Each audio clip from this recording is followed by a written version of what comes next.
You have to draw a line in the sand. You have to build some boundaries. Maybe I'm not the right one for it. I'm to a point where I don't want to try anymore. You are hurting yourself. This is something we see regularly. What is someone in your life fighting for?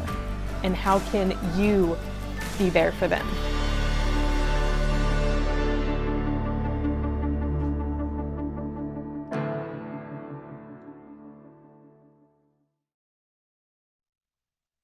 Hello, welcome to Marriage Helper Live. Hi, I'm Dr. Joe Beam. We'd be glad to interact with you on today's program if you'd like. This is a program where people call in and ask us questions about things to do with relationships, and then we do our best to answer those questions. My normal co-host, Kimberly Holmes, our CEO, is not able to be with us today, so it's just going to be me.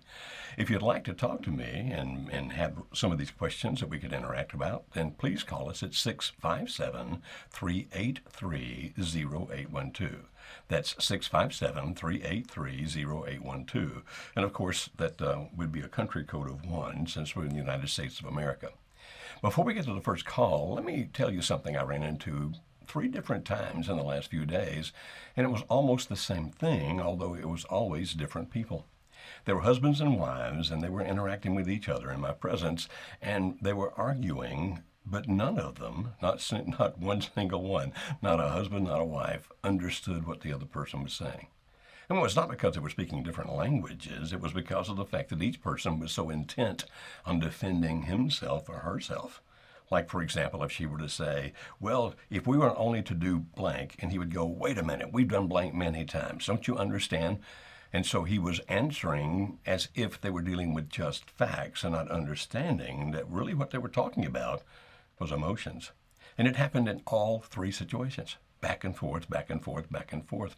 And I kept telling the person who was defending, whether it was the guy or the gal, if you would just not need to defend yourself right now, if you could just listen for a minute or 2 and try to understand what the other person is actually telling you. And the best way to understand that is to try to figure out what's the motivation behind this. What is the emotion that he or she is demonstrating? With one couple, I finally had to just give an example. I said, listen, I know that you're reacting to what he just said and you're trying to defend yourself, but let me tell you what he just said. And then I looked at him and said, tell me if I got this right. What you just said was you feel disrespected by her, that you do the best you can and it's never enough. And he said, that's exactly what I'm saying. And I looked at her and said, do you understand that's what he's trying to communicate to you? He feels he can't make you happy. He feels disrespected because he doesn't know what else he can do. He feels as if he's a failure in your eyes. And she looked at him and said, well, he shouldn't feel that way, and started to give examples. And I said, stop. Stop right there. Don't go back to dealing with these so-called facts because they're just symbols of what's really going on here. Do you understand that the way you're responding to him, the way you're talking to him, is causing within him a feeling of, you don't respect me. You don't care about what I do. You don't listen to me. Nothing I do has any value to you. Now, does it? And she started to give an example again. I said, start with the example. Just answer the question. Do you really respect this man? And she said, of course I do. Then explain to him why you respect. And then the things he's talking about where he feels like a failure, why aren't they failures? Let's deal with the emotions, not with the facts. Let's deal with the emotions. And finally got that couple to talking to each other where they were finally understanding each other, that the thing they were arguing about was just a symbol of the frustration that each felt because he felt ignored, disrespected, misunderstood. But interestingly, so did she. And when they finally got that and started talking about that, they began to make progress. Now, as I said, 3 couples, 3 times just in the past weekend. So I'm thinking this is pretty much a universal thing because sometimes I do the very same thing with Alice, and Alice does with me. That's my wife, by the way. And our marriage is not perfect because no marriage is. And even those of us who teach this to others sometimes wind up doing the very same thing. So sometimes you just need to stop. Back up just a little bit, look at things in a little different way, and think, what's really going on here?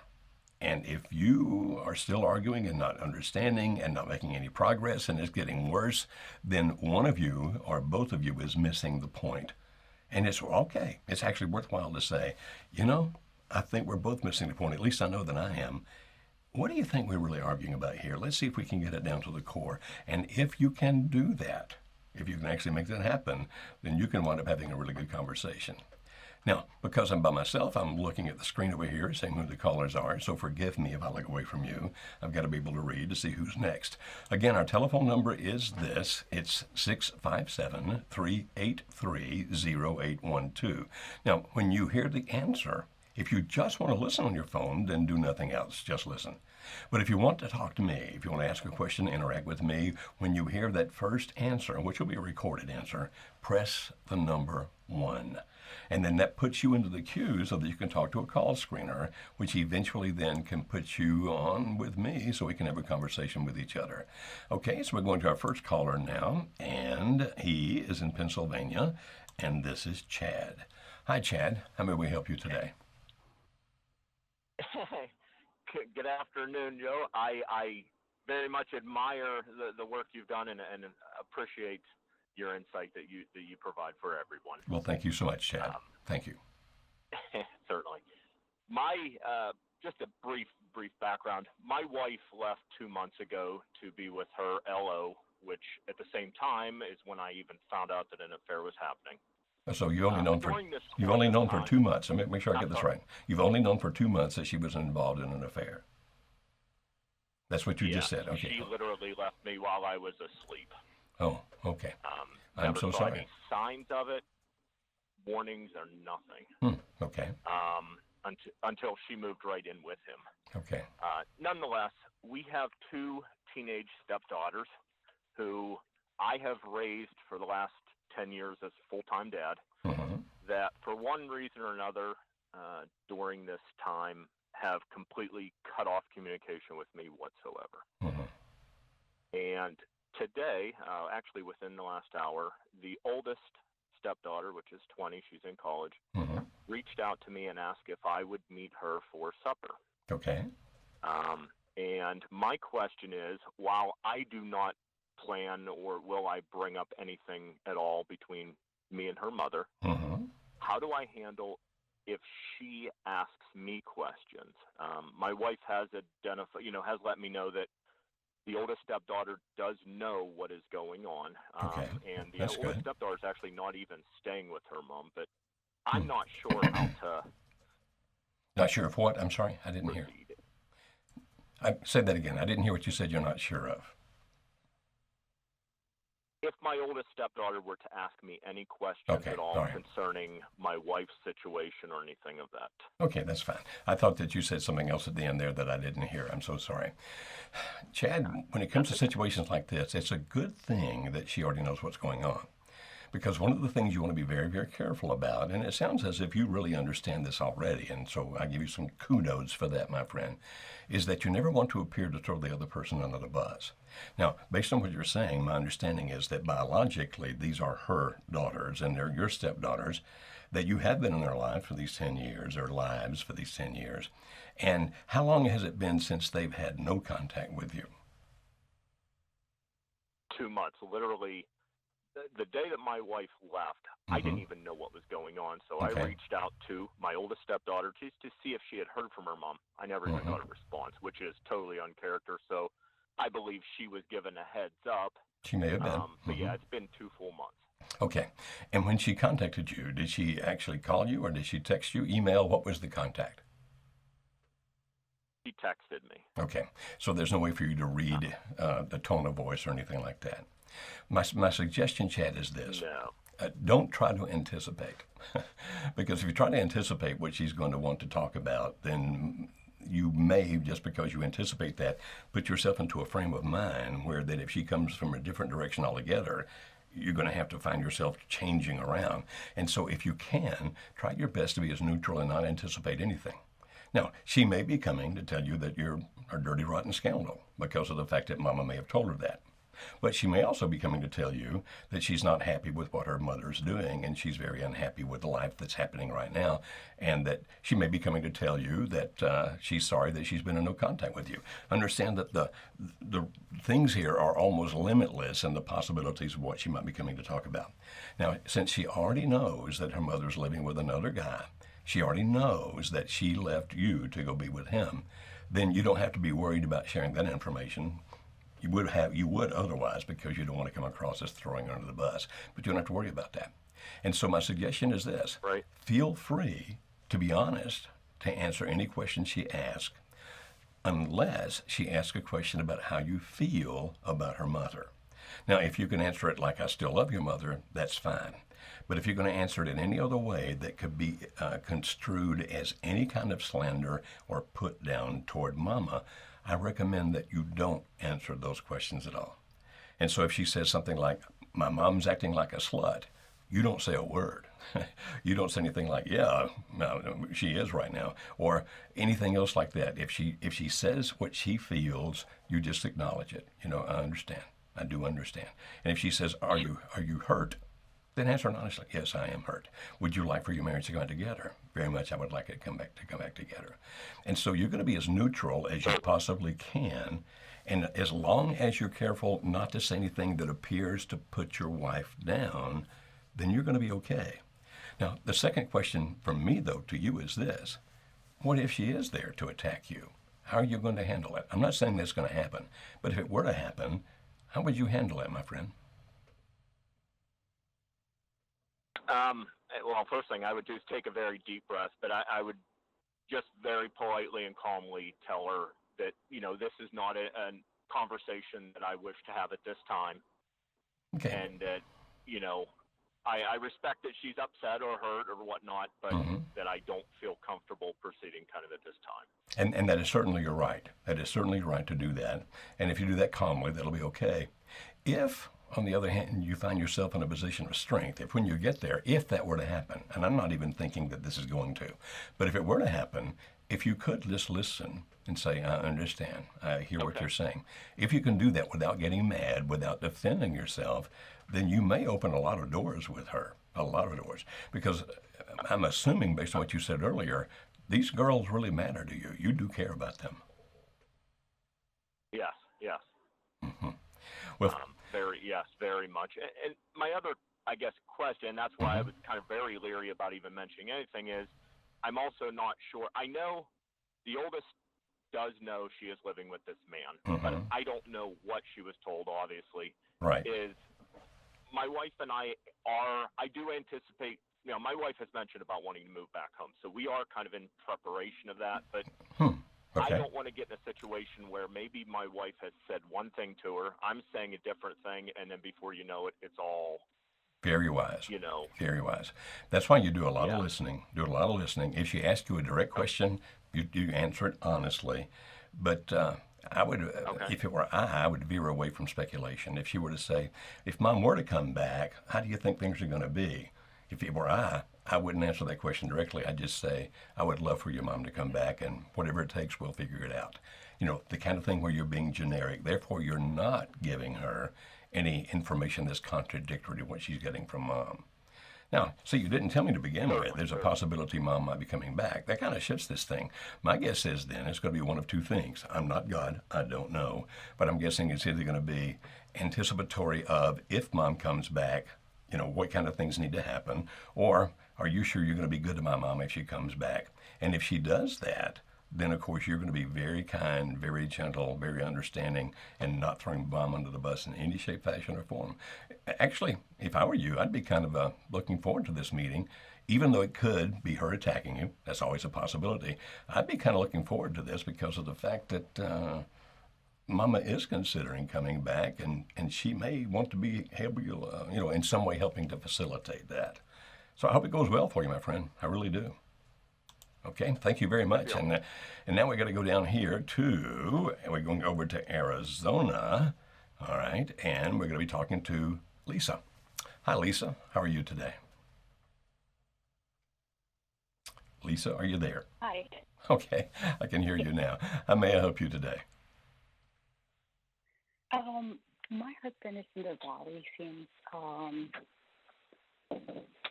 I understand it's the valley. I discovered he crystallized because that's when he told me that he was in love with another person.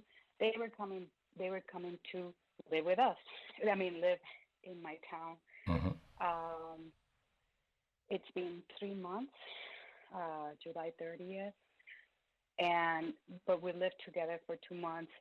I previously had an affair 2 years ago. The condition to me, even though everything that happened, the condition to me was that I lose weight.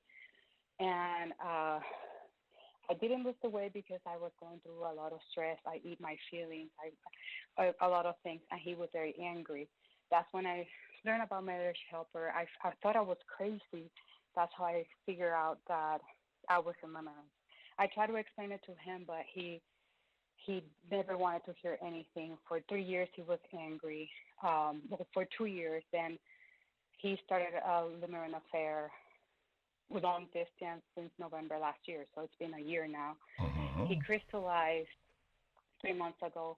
My question is, can you go with crystallization to the valley? Because he left, like, we kind of work in our programs. I lost my weight, and he was starting to show that he was very confused. That he even told me, I don't know if I love her, but I need to do this because you know what you went through. Like, he kind of says that I owe it to him.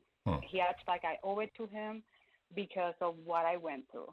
And he still expresses, you don't know what I'm going through. This is very hard. He asked me about everything I do, but when I can't ask, I don't know if it's a push because basically she works nights. So those nights he stays in my house telling her that it's because I have a special needs and I need to sleep. My son does have insomnia, and I sometimes can't sleep for 3 or 4 days. But he says that he's doing it because he wants to be with me, and we have like a better relationship. We do have a better relationship. Sometimes I relapse, but can you have a valley right at the same time of crystallization? And how long should I keep this? If I do think in his eyes we're doing better. Okay. Well, let me explain to the other people listening a couple of things, if I may, very quickly, because you use some terms they may not be familiar with. And so let me explain those. When Lisa talks about crystallization, that's actually what we refer to as the second phase of a thing called limerence. Limerence has to do with a lot of things. Now, I don't have time to explain limerence here because we have so many callers waiting. If you would like to know about limerence, here's what I recommend that you do. You go to youtube.com/marriagehelper. And if you go to youtube.com/marriagehelper and subscribe, and if you subscribe there, we have several thousand subscriptions. Subscribe there. It's free. It doesn't cost you anything. And then you have access to all kinds of videos that we've done there, and you'll find several that are on the subject of limerence. Sometimes they'll be titled things like Madly in Love, because limerence is a version of being, quote, madly in love, end quote. Now, I'm actually writing another book about limerence. I'm actually writing my first book about limerence. I've written many books, the first book about limerence. And in that, I'm talking about the 3 phases of limerence, and I've talked about that some on recordings and et cetera, and that's where Lisa's getting this idea of crystallization. Limerence basically has 3 phases, but it's not always easy to know which phase a person is in. Now, she's convinced that her husband is in the second phase, which is crystallization, and if he is, then that's the most intense level of limerence. I mean, it's pretty powerful right there. I don't have time to explain it again. Go to the YouTube videos and watch for the book when it finally comes out. Although, based on my current level of completion, it should be finished about 10 years after I die. I'm going to try to get that book done as quickly as I can, but you're guessing if you guess that a person is crystallization, even Lisa has to guess there, because there's no bona fide test that'll tell you. But if you're there, you're in a tense situation, very intense. Now, what she went on to describe, if you heard what Lisa was saying, pardon me, allergies here. What she was describing is that he's with her, but he's also with Lisa. That particularly on the nights that she's working, he's back over here, and that he's actually saying things to Lisa to try to get her not to end this thing. As she was saying it, almost as if you owe me, because since you have been through limerence earlier in our relationship, you understand the intensity of the emotion I'm feeling. Therefore, since you understand the intensity of the emotion I have for this other person, I'm asking for some tolerance. I'm interpreting that. That's the word I'm using based on what Lisa said. I'm asking for some tolerance. Let me live like this for a while with her, but still somehow making a relationship with you. Now, that is what we refer to as the valley. The valley is when a person has a relationship with 2 people, the spouse and someone else. And as they live in the valley, they don't have to really make a choice. Now, he's trying his best to keep Lisa from forcing a choice by telling her the things that he told her. You've been there. You need to understand. And that's designed, I don't know him, I'm guessing, but I'm pretty sure my guess is right. That's designed to keep her from making any kind of action that would stop this valley.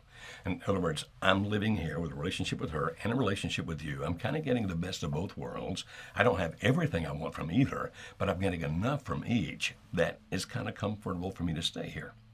Now, when people have a spouse in the valley, they have a right, if they wish, to just go right in there and end it. To say to him, for example, Lisa could say to her husband, no, I'm not going to tolerate this. You make a decision one way or the other. Either choose her or choose me, but we're not going to continue like this. Now, if she forces that, if she does that, she actually used the word push because that's a word we use in a lot of our teaching. If she were to push that, force that, then she must understand that he has two options and she's not sure which one he's going to take. The option might be that he goes with the other woman. Now, she's got to be ready to accept that as reality, that if that happens, it happens, and not to beat herself up because she went ahead and forced something to occur. In other words, if you're going to make this decision, understand the potential consequence and don't beat yourself up if that negative consequence occurs. Because the other possible consequence is that he ends it with her and starts to work on this relationship again. And Lisa has the right to make that demand, one way or the other. Now, we do sometimes recommend to people that if in the valley progress is being made toward you, in other words, he, pardon me, allergies, I apologize, he or she, your spouse, involved with another person, but also involved with you, and if there's progress being made with you, in other words, you're talking more, you're understanding each other more, you're beginning to spend a little bit more time with each other, emotions are beginning to redevelop, particularly in the straying spouse, then sometimes it can actually be advantageous if you let that spouse continue in the valley for a little while. Now, I know it hurts. It's going to hurt like all get out. And if you can't handle it, then don't. If you can't handle it, then don't try to let it go on for a while. But if you can cope with it, and progress is being made toward you, rather than making the demand right now, and you don't know exactly which way they're going to choose, you can wait a little longer as that relationship with you intensifies, gets better, and gets stronger before you ever make that demand, and then it's more likely that the spouse is going to move toward you than toward the other person. Now, people say, how long do I let this go? It's an art, not a science. It has to do with, is progress being made? Do you feel that progress is being made with you? Because if that's not happening, there's no reason to let this thing go any further. And another thing would be, are you really able to cope with this? Because if the valley is causing damage, not just hurt, it always hurts, but causing damage to you or to your children if they're involved, or even to the other person. In other words, it's affecting you physically, where that you're beginning to find yourself to get sick easily, or you're moping all the time, emotionally, intellectually, spiritually. If it's affecting you negatively in these ways, at some point, even if some progress is being made back toward you, at some point, if enough damage is being done, you still have to make the demand. You can't wait longer to see if this gets better, because the damage being done to you or to your children, or even conceivably to your straying spouse, makes it where, like, we can't let this go on further than this. The damage is becoming too bad. Therefore, I'm going to make a demand. Choose. Choose that person or choose me. Now, did you hear all that? Quick summary. If they're making progress with you and you can handle it and it's not causing damage, sometimes it makes it okay to let the valley go a little further so you can intensify your relationship. Because whenever you make that demand, the demand's going to be choose the other person or choose me. And if you make that demand, you have to stand with it. You cannot give it up. In other words, you can't vacillate and back off and go, okay, never mind. No, if you make that demand, you have to back it up. Otherwise, you're going to lose all kinds of things that are not good for you. So if you need to make it now, make it now. If you can tolerate it for a while, do. If it starts causing damage, don't. I hope that makes sense through all that. I talked through a whole lot of things there in a hurry. And then we're going to go to Lynn over in Texas. Hi, Lynn. How may we help you today? Hi, Dr. Beam. Thank you for taking my call. Very welcome. How may I help you, my friend? So, as we have been moving towards reconciliation, there's times that he will open up more about himself. But over the last couple of weeks, it seems like he's expecting me more to be vulnerable and open up, and he remains closed off and doesn't share what's going on with him. I haven't brought up the relationship or how we actually move forward. He's not willing to go to counseling. He's not willing to do any of the online coaching or any of the online work or read the books or any of those things from trying to move forward for the affair. And was it his affair? I'm trying to stay in the smart contact. Okay, was it his affair? Yes. Okay, and is that affair over? He says it is. Okay, and how long does he say it's been over? Pretty much the middle of September. The last time they actually saw and spoke to each other was in July. Okay. But they still work together at school. Yeah, I understand that's got to be tough. And so is he willing? Is he trying? Is he actually talking about the fact that he's trying to reconcile with you? There are moments that he does where he wants to make sure it's for us and not necessarily our children. So I try to step back and just listen and then share my feelings about I don't want to go backwards. I only want to go forward. I can understand that. And here's kind of what he and you are in agreement that you are at least in some phase of reconciliation. Is that what I'm hearing? Yes. Okay. Yes, all right, sir. good. All right. And so what I just heard you say is that he vacillates between being open and not being open, but he wants you to be open. Any idea why now he's really into wanting you to be open and transparent? Any idea as to why it's like that right now? I think he's, in my perception, my world, my head, is he's trying to get a gut check of where I am to see if the changes that I have actually made from an emotional standpoint are actually staying and sustainable. Okay. I know that he fears when he opens up that I may get too emotional, and one of the things that he says that he can't handle my emotions. Yeah, that's not unusual. I've been through hell and back and decided to stay. Yeah, well, I'm sure you have, and I'm sure, I have no doubt, you're an extremely strong person. You really are. But understanding the situation we're talking about, sometimes, and particularly, it seems to be more men than women that do this. It's like, can you really forgive me for what I've done? And if he were really involved emotionally with this other person, even though he's ended it, even though it's over, there'll be times in his head when he's going to wonder, are you really going to be able to live with me? Are you really going to be able to get past all of these things? And therefore, some men, not all, but some, and some women, of course, but I see it more in men, when they start seeing that emotion in you, the reason they react negatively to it is because it's evoking tremendous guilt inside of them. Like, I did this, I caused that. Now, they may not even know that guilt is what they're feeling. They just know they start feeling this thing inside of them that's just not happy. It's like, oh, this hurts. You're crying, and I'm hurt because of it, and then I start getting angry because of it.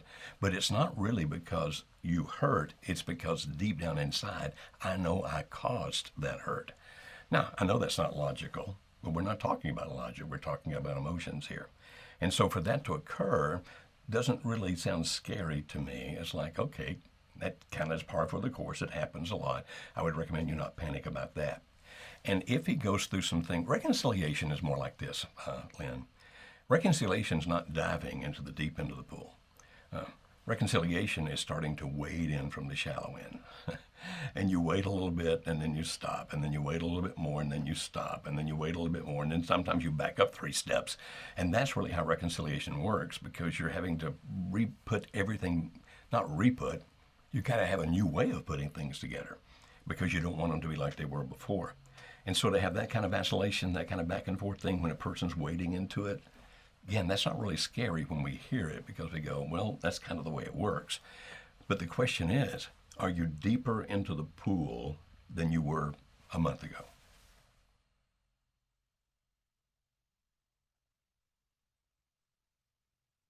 Did I lose you? Hello, can you hear me? I can hear you now. I lost you there for a minute. So are you guys deeper into the pool than you were in September? Yes. Okay. So you are making progress. Yes. Okay. So my opinion would Yes, be, there's go ahead. the slow progress. He's holding my hand. He's more intimate Good. physically, just not emotionally. And Mm-hmm. that's when crap starts circling in my head and me trying to figure out what he's thinking. Mm-hmm. I recommend, my friend, if possible, don't try to get into his head.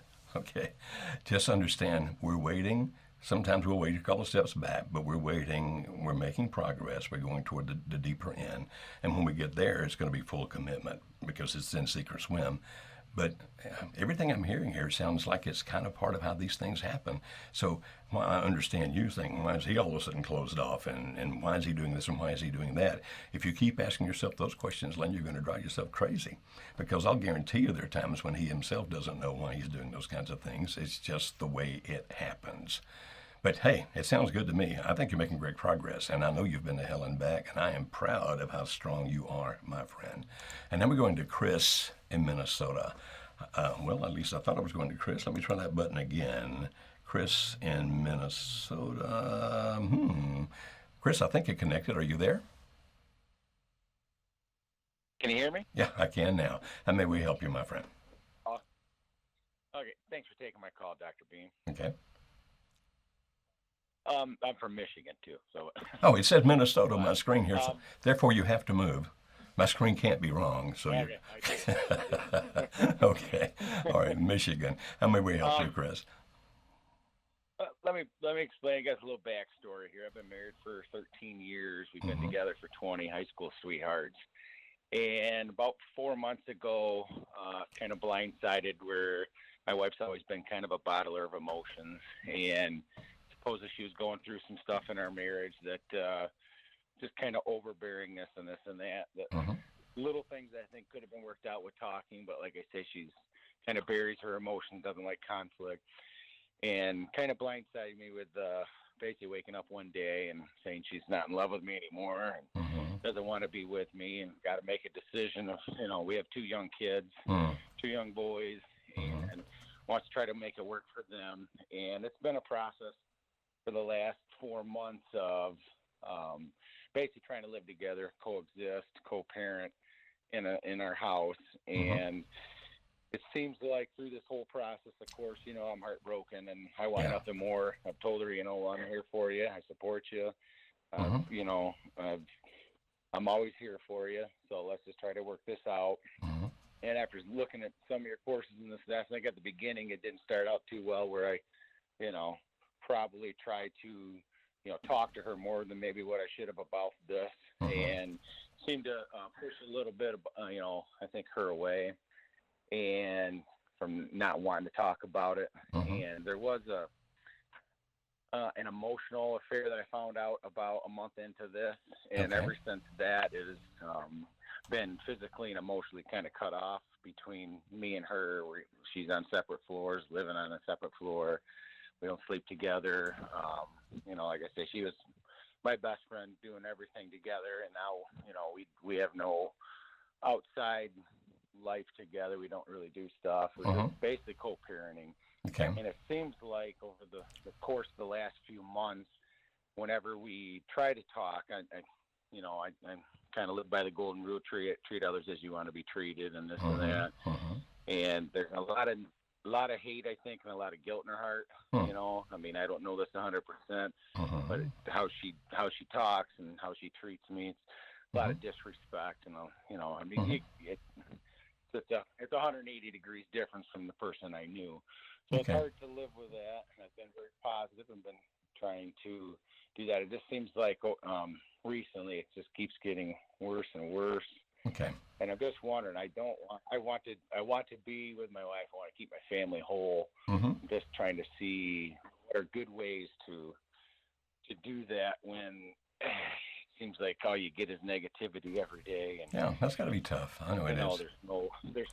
It is. So here's the question, my friend. When people want out of a relationship, It's either because of the fact that things are happening within the relationship that we call pushes. Every marriage has some push. So we're not talking about minor inconveniences and I don't like this, I don't like. We look for things like, is there something going on that's so big that I just really want to get away from this? And that typically becomes things like, I feel like I'm being dominated or controlled, or I feel like I'm completely being ignored or taken advantage of, or it can even be abuse. Like I feel I'm being verbally, mentally, emotionally, or even physically abused. But we look for things like, is there a big enough push here, a really big push inside the relationship where the person wants out of it because they're thinking, being out of it, I'd be happier than being in it because this is miserable for me. Now, the other thing we look at is, are there pulls out there? Okay. Now, you said she had an emotional affair. You heard about that. That's definitely a pull. That's a pull that will pull a person out of a relationship. That kind of thing will.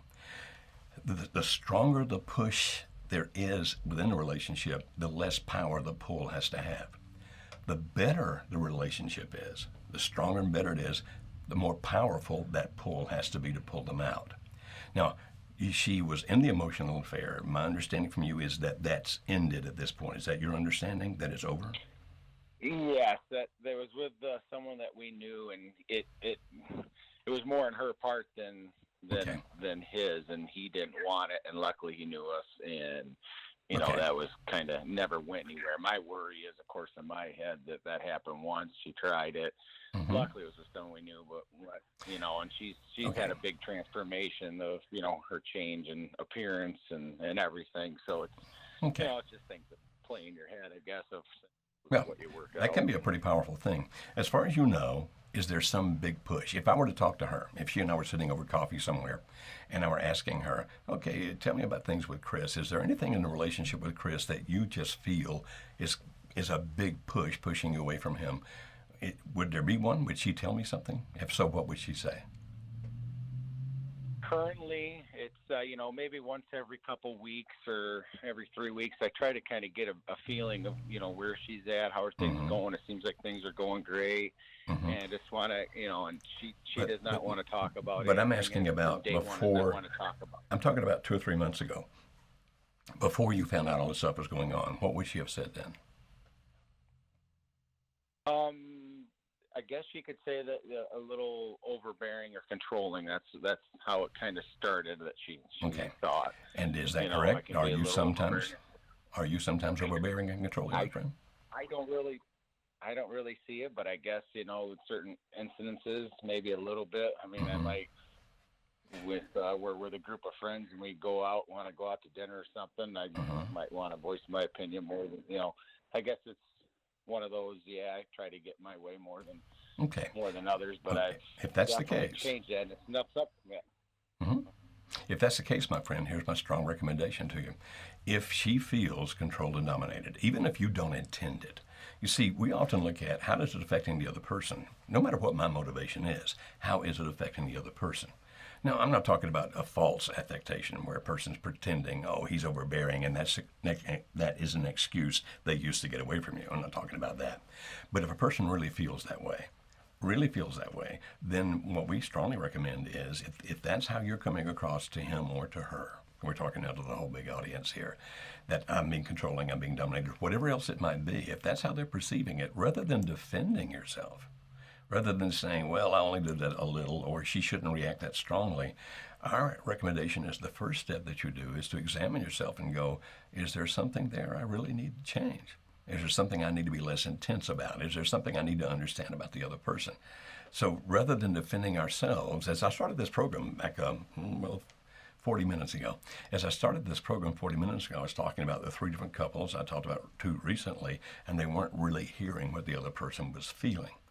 And so if a person's feeling that they're being dominated or that you're being overbearing, they may manifest that in different ways. They may argue about, you just talk too much when we're out with other people, or you seem to always want to get your way.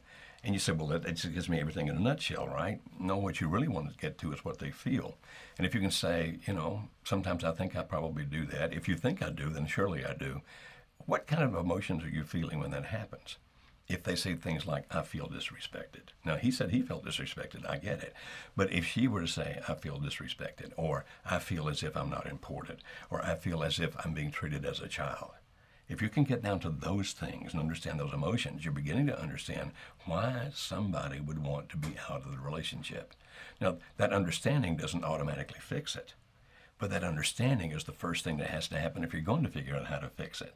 Because if that's the effect I'm having on another person, then I'm going to have to do something different. You say, well, why doesn't the other person change? The only person I can control is me. That's the only person, and that's the one we recommend. Okay, so we're going down to Florida this time. And is it, let's see if it connects. Is it Daniela? Daniela? How do you pronounce your name? Yes, that's me, Daniela. Daniela. Okay, how may we help you today, Daniela? Yes, I'm good. Thank you so much for answering my call. So I have this situation. So I'm really young. I'm only 22 years old, and I mean, me and I'm my sorry. husband got married really young. We got married. Just 1 second. I don't hear very well. How old Sorry. did you say? Oh, I'm 22. Okay. Okay, thank you. I got it. My helper here are helping me. I do have a hearing problem. You're 22, is that what you said? Okay. No. I'm so sorry, Yeah, Daniela. so, Okay. No. I can be really fast sometimes too. So, but yeah, so I'm only 22 years old. Me and my husband got married 2.5 years ago. So we obviously got married really young, and we are both from a Christian background, so it makes sense. Like we were saving ourselves for our marriage. We started dating in college, and everything was going pretty good. Obviously, like every marriage, we had some problems. But then half a year ago, he tried to cheat on me. So he invited a girl over and tried, but she rejected him. And then she told me that happened. I didn't know that girl. Like it was his friend. Anyways, it was obviously really big shock for me. I didn't think that ever gonna happen. That like I never expected that. And I forgave him. We moved on. We moved to a different city for his job. It seemed like everything was going pretty well for the half a year. It really seemed like it was getting better. But then 1 month ago, we had a really good conversation, like just two mature adults, not like we didn't have a fight or nothing. But he was like, when we would have fights, he would tell me, oh, I'm jealous of young guys. Not young, but single guys. Like I'm jealous that they can just sleep with whoever, do whatever, and I feel like I'm missing out. And I was like, that's obviously not okay. Like we need to work on that and figure it out because like you can't live like all your life and feel like you're missing out. Right. So we both decided to take a break, and he was like, divorce is not an option. We're just gonna take a month break. I moved to my brothers and sisters-in-law. Like, so we both live in Madison, Wisconsin, but I moved to Florida to stay with my brother and sister-in-law over this break. And he called me, and we talked. Like, we only talked every weekend. Like, we didn't talk during the week. We didn't, like, really keep in touch besides the weekends. He would call me once a week. And last week he called, and he was like, actually, you know what? Like, I feel like I can't achieve any goals with you. So the one thing he would like get on me about is that like I spent a lot of money, and he feels like he can't achieve goals with me, which I do take like responsibility that like I came from like my parents did spoil me when I was young, and I didn't realize that until I got married that I was kind of like a little spoiled, you know. Okay. So you've been apart how long now? You've been apart how long? A month. A month. Okay, and he's about the same age that you are, is that correct? Yes, he's 1 year older than me. Okay. And so he's still up north while you're down in Florida, right? Yes. And is he now living that single lifestyle that he wanted to live? I guess. I don't know. Like, I mean, when I left, we said, like, we're obviously still married. We're not, like, you know, going anywhere like physical or anything. But he called me last weekend and he said that he made a decision and he's done 100%. And he like was saying this kind of things like, oh, you can like go date other guys, like it doesn't matter anymore. Like he said that he is done. But then an hour later, he called me back. He was like, oh, wait a second. I talked with my dad. And it's funny because his parents divorced when he was young. So he always was trying to make an impression on his parents that he can put a family together and they're not going to divorce. And his dad like left the family. So it's funny because his dad called him and he was like, don't rush into calling quits because it is way easier to call it quits, but it's hard to like put it back together. So his dad gave him advice not to like call it quits. Okay, so he took it back. Where does it stand now? Does it stand now that he wants a divorce, or does it stand that he wants to put the marriage back together? Where is it now? So that's the thing. Because it all happened like in an hour, like literally like in 1 hour he said he wants to be done, and then an hour later he said that. But where is it today? He said that like. Where is it right now? So we haven't talked now. We haven't talked this weekend at all, and it's kind of like he's still taking a break. So he's not calling it quits, but he's not putting it back together. Okay. So he's kind of like in, as you say, valley stage, I guess. Okay. He's not necessarily in the valley because it doesn't. We don't know if there's another person there or not. But it does sound as if. Here's what I'm hearing. I'm hearing you say that my husband said he's jealous of the single guys because they can go do whatever they want to do, however they want to do it. And then somehow you guys come to a conclusion that what you'll do is you'll separate. You moved halfway across the country, and he's up there where he can now live like that. He can live like that fantasy he was chasing. So therefore, it does not surprise me one iota that he would call you after a month and say, hey, I'm done.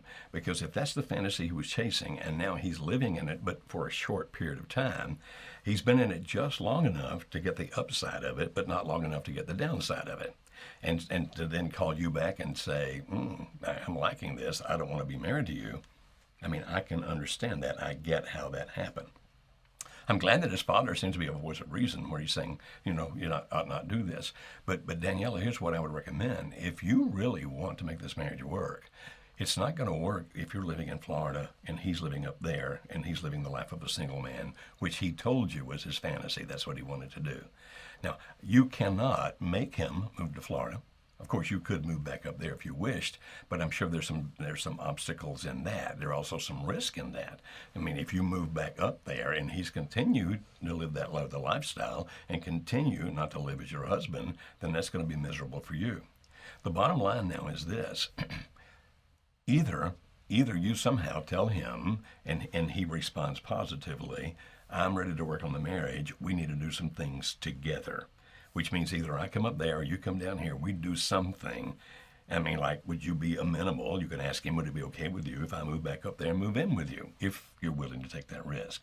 Now, I don't know if you are or not, but if you were willing to take that risk, to say, I want to move back in with you up here, and we're going to work on this thing.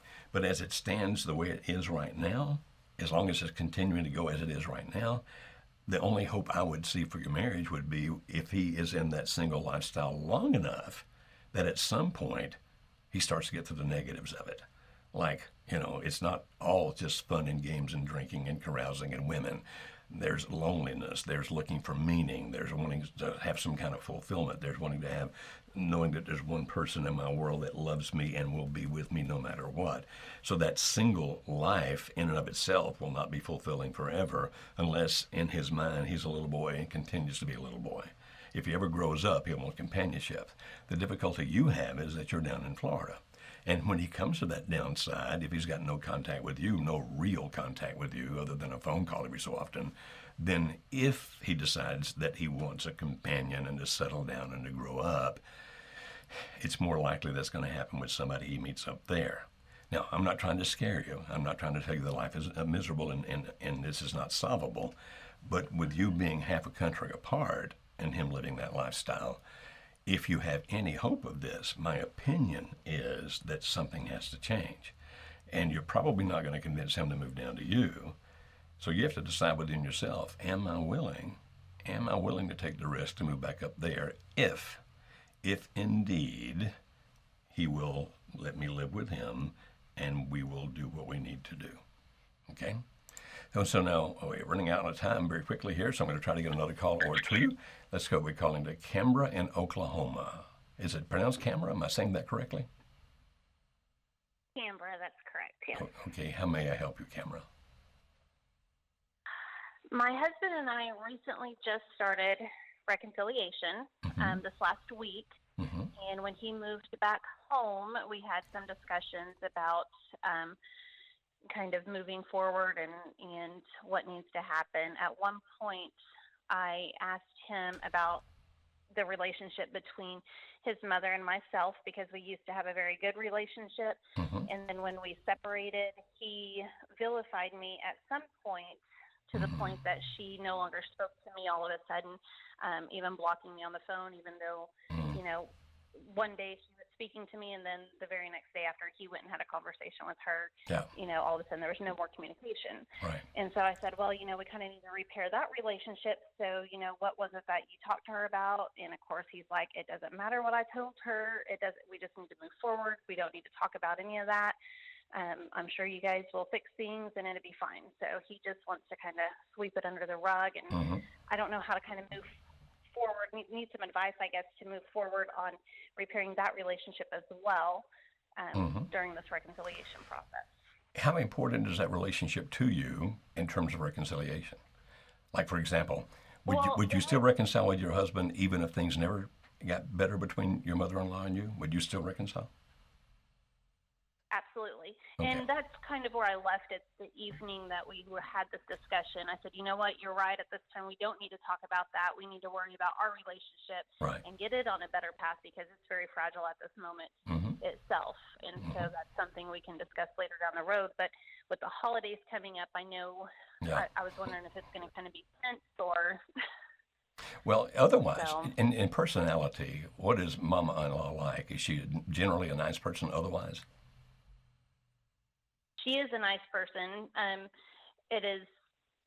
She obviously thinks very highly of her son. I would never, ever want her to take any sides. I would never ask a mom to say, I have kids of my own. I would never ask a mom to take sides or anything like that. And so that's why I was surprised when she did stop communication, because I hadn't asked her to do any of that. We hadn't had anything like that to that point. And so...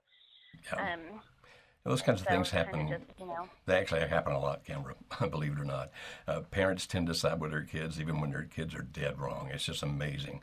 When I would be thinking a parent would be like, let me try to help make things better, not let me help you be on your side even if I think you're wrong. There's no telling what he said to her. But understand that when people are doing things they shouldn't be doing, among those things are some of the things that they say. I mean, it can be terrible things. I don't know that it's any advantage to you to know what it was that he said to her, really, because it probably was mean, it probably was tacky, and I'm sure at this point he regrets he ever said it. At that point he was either angry, upset, or trying to get mama on his side or something, so he said something he shouldn't have said. I don't see any advantage to you, my friend, or to your husband, to try to go back and say, well, what did you tell her? Because it's just going to hurt, and I don't know that hurt's going to lead to any good. The second thing about that then is that what we have seen many times, and I hope happens for you, is that as you go through the reconciliation process and things get better and better and better with your husband, that this over here will just kind of resolve itself. That's why I was asking if she's a nice person. Because if she's a mean old person, then things may not get better by themselves. But you said she's typically a nice person. Now, when it comes to the holidays, for example, you know, how's it going to be? Here's Thanksgiving coming up. Here's Christmas coming up. If she's generally a nice person, my guess is she's going to be polite and nice. It might be a little strained. It might be a little awkward. But you sound to me like you're a pretty strong person. You sound to me like a very bright person. And if you can just kind of go with that flow, my prediction, and I think I'm probably would put money on this if I were a betting man. My prediction is, as things get better with your husband, they will get better with your mother-in-law, and you may never have a conversation about that with her. In other words, why would you?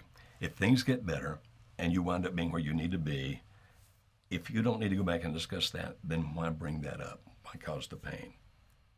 Is that making any sense to you at all, Canberra? Oh, that makes absolute sense. And yeah, to put it in that perspective, I really appreciate it. So okay. That does make sense. Are you as smart as you sound? You sound like a pretty smart person to me. Well, thank you. I appreciate that. Yeah, you probably made A's and B's in school and all that kind of good stuff, right? I did. Absolutely, I did. Yes. Yeah, I can just tell. I like talking to very smart people because it makes me feel better about me. It's like at least smart people talk to me. It makes me feel good. You can handle this, camera. It's going to be okay. Okay? All right. Thank you so much, Dr. Beam. You're very welcome. Yep, I do like talking to people smarter than I am because somehow it just elevates me a little bit. That's why I work with the crew that I work with.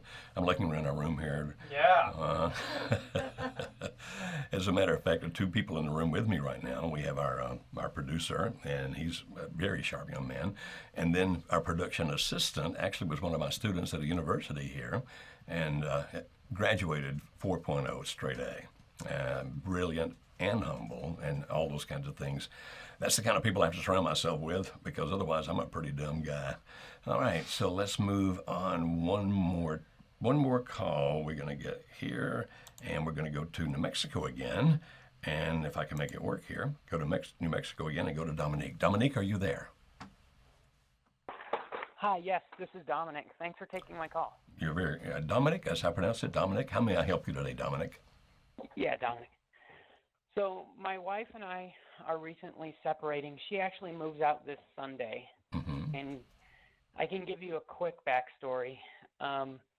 Probably the push that's getting her out of our relationship is the fact that we discovered that I'm infertile, so I can't have kids, and we've been dragging our feet about adopting or fostering, and I know that's a priority for her. Yeah. So she's been hurt because we've been dragging our feet, so she's distanced herself from me. And now the pull from our relationship is she's seeking attention from other guys. So she's made the decision that she wants to go out and see what she's missing in the relationship. Oh, wow. So she's moving out Sunday. Probably where my confusion sets in today is I've been looking at the material on the website and trying to figure out my course of action. So I've looked at some of the smart contact and some pies. And I realized that one of the things I did wrong initially was that I did spy on her a little bit when the separation started because I was so blindsided. Yeah. In my spying and seeing what I saw on her phone through text messages, one of our best mutual friends is actually encouraging her to leave the relationship and encouraging her to seek the attention from other guys and introducing her to other men. Wow. And so my question is, they are going to come and help her move out on Sunday. Should I confront them? Because my opinion is that they shouldn't be involved in our relationship, one way or the other, I suppose. Yeah, I agree. If I'm wearing your shoes, I'd be furious with these people. But here's the question. What do you expect to accomplish if you confront them? I don't know. I guess somewhere inside of me, my hope is that they can either be encouraging for the two of us or they can choose to not participate. But, that's just my hope. I don't know that's what will happen. Yeah, well, already they're encouraging her to move on. They're introducing her to other people. So far, they've definitely not been on your side. And I agree. They're way out of line. What they're doing is terrible in my estimation. I mean, I'm getting mad at them, and I don't even know who they are. But how dare they do this? But my fear is, my friend, that if you were to confront them, if they're already thinking like that, your confrontation to them might just convince them that they're absolutely right. That, she needs to be with somebody else, not you. These people aren't friends to you. At least they're not being friends to you right now. And whatever they have in their mind, it doesn't make any sense to me. It sounds like their morals are all screwed up. It sounds like all kinds of things are messed up here. And the biggest fear I would have for you, Dominic, is if you confront them and they go to her and then badmouth you to her, then they just convince her that much more that she should be trying a relationship with other guys. I mean, do what you think is right. You make your own decisions, I don't. But it would appear to me, my friend, unless there's something about these people that you know that I'm not understanding, I don't see any upside to this, other than you being able to tell them what you think. Do you really, really honestly believe that they would change? Well, I think that the husband in the relationship probably isn't aware to the degree of which his wife is participating. Okay. But I don't know. You're right that I don't know what that outcome is going to be. If indeed he's not aware to the level that his wife's participating in this, his marriage may be in trouble too. Actually, believe it or not, if she's that encouraging, go try somebody else, it may be because she's urging your wife to do what her fantasy is. Now, I'm not saying that's the case. I don't know. I'm just saying that's a possibility. Right. If Dominic, if I were in your shoes and I felt like the husband was a good enough friend, then I might go see the husband, but it wouldn't be to chastise him. It would be to say, may I tell you how hurt I am by what you guys are doing? In other words, put it back on you. So rather than you terrible people, you're doing this awful thing, I'd be putting it on, I trusted our friendship and I'm crushed. In other words, put it back on you. That's less likely to get him to be defensive. And if you feel that that would have some value, then do so. But I would ask you again to think, what are you really trying to accomplish? And do you think it really will do that? Okay? Right. All And right. I like that idea of speaking to him in that approach. That's kind of what I was thinking or leaning towards. Well, give it a shot. And if it works, let me know. I'd love to know about it. I really would. Okay? Okay. All right, thank you. Should I just continue with pies? Hey, always. You see, the thing about the pies is the pies are always for you. You become the best you can be physically, intellectually, emotionally, spiritually. And you do that no matter how the other person acts or how they react. Because if you do the pies only because you think it's going to lead the other person to do something, if they don't do that, you quit them. And that's not good. The pies are for you. It's you becoming the best you that you can possibly be. And so we would encourage you, no matter what, you continue to work on that. We hope that your marriage gets put back together somehow. We hope and pray that that happens for you. But if it doesn't, then by doing the pies and those things we talk about, being the safe place, all those are the things we discuss, means that whatever happens to you next is going to be better than you could imagine. Here, you see, there's a principle in life which is like attracts like. If a person, for example, were abandoned by his wife and this person sinks into depression and self-pity and etc., if they were to attract another person, they're going to attract a person like that. But a person who becomes strong, and again, we hope your marriage makes it. We really, truly hope your marriage makes it. But in this situation, if you become the best you can be, which is what the pies is all about, then if, God forbid, that doesn't happen, the marriage doesn't come back together, you're going to be in such a better place for a relationship in the future. Now, that's not what we're trying to prepare you for. We're trying to help your marriage. But this is a wonderful side effect of it. I'm going to mention again, you guys can go to youtube.com/marriagehelper, and we have all kinds of videos there and all kinds of topics. Please be sure to subscribe. And we put up new videos every week. And if you subscribe, then it will let you know every time those new videos go up. And you can see, well, that's one that I would like to see, or that one doesn't interest me, but 2 or 3 a week we have going up, I think. Is that right, Jesse? 2 or 3 a week, something like that? I'm asking my producer over there. And, of course, go to our website, marriagehelper.com. And if you would like to talk to somebody here to help you understand the things we could do to assist you in your relationship, you call us toll-free at 866-903-0990. That's 866-903-0990. Now, that's not a hotline. It's not going to put you with a counselor. But you will talk to people who care, who will understand, who will listen, and help you to understand what services we have that can help you, or if you need to go someplace else to find what it is that you need. Okay, until next Monday when we do a little Marriage Helper Live again, this is Dr. Joe Beam saying, have a great life. Thank you.